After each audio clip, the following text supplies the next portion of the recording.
Today, me and the crew are in Calistoga in the north part of Napa Valley, and we're checking out the Petrified Forest.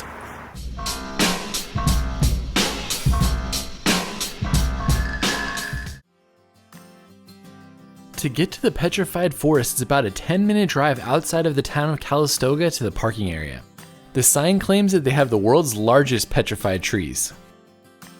This spot is a registered California historic landmark and the only place in the state known to have a petrified wood forest. After paying your admissions fee, you can grab a map and head out on the trail. Starting out on the main trail, it's a half-mile loop with an optional second half-mile loop to a meadow. Watch out for poison oak on the trail. Check it out, guys. It's the first petrified wood you've ever seen. Right there. Wow! Are you so excited? As you head out on the trail, there are 21 specific points of interest, with about half of those being petrified wood. The trail is beautiful as you make your way around and see all sorts of different plants and trees. Plus, it's a nice gradual uphill as well. So this is a petrified pine tree that's 43 feet in length and 2 feet in diameter. Everyone's looking at me. There's a petrified tree in front of you. There are only two types of petrified trees in this forest, redwoods and pines. According to a brief history of the Petrified Forest that they give you when entering, the eruption of the volcano known as Mount St Helena, which you'll see later on the trail, is what created these petrified trees. At stop number 8, you'll see how the petrified wood looked when it was originally found in the late 1800s.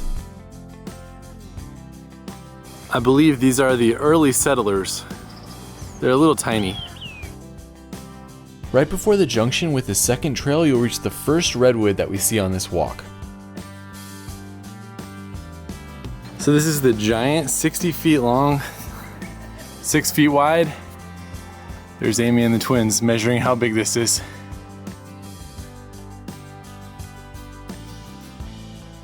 So at this junction, you can add a half-mile round trip if you want to go to the ash fall and volcano. We're gonna go check it out.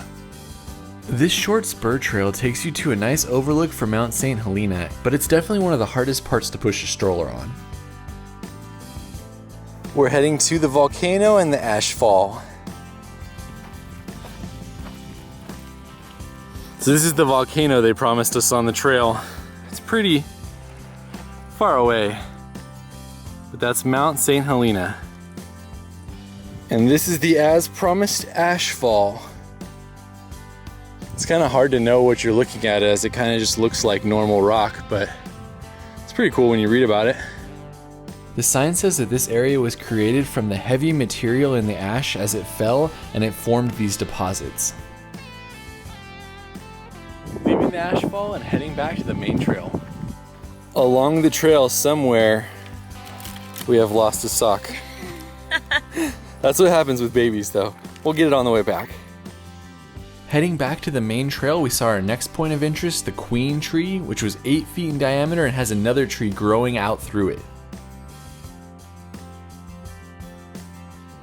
This is showing the process of excavating one of these trees from the hillside. That's crazy just by itself. Next up is the monarch.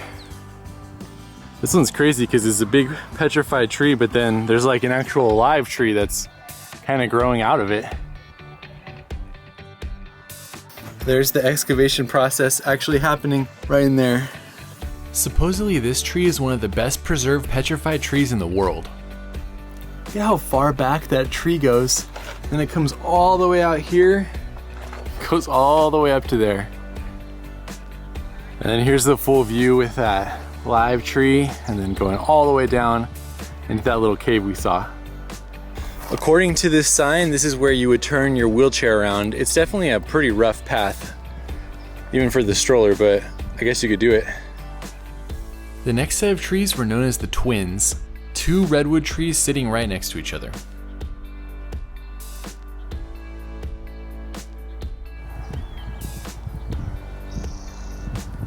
This is the first tree that was discovered in 1870.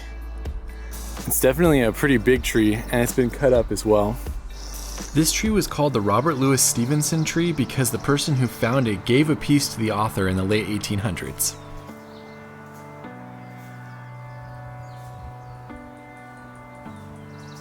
They made a cool little path that goes around this one.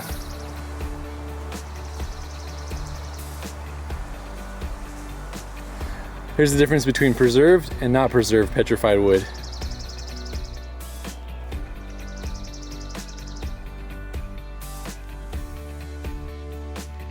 So this is probably why they don't want you to have a wheelchair in this section, is that it's just a pretty steep grade.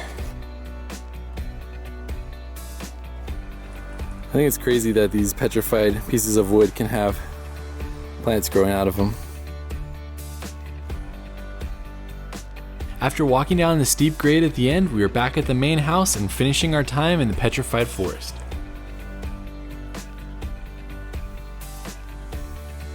Just like that, our time at the Petrified Forest was done. That's a fun little mile-long hike, great for the whole family.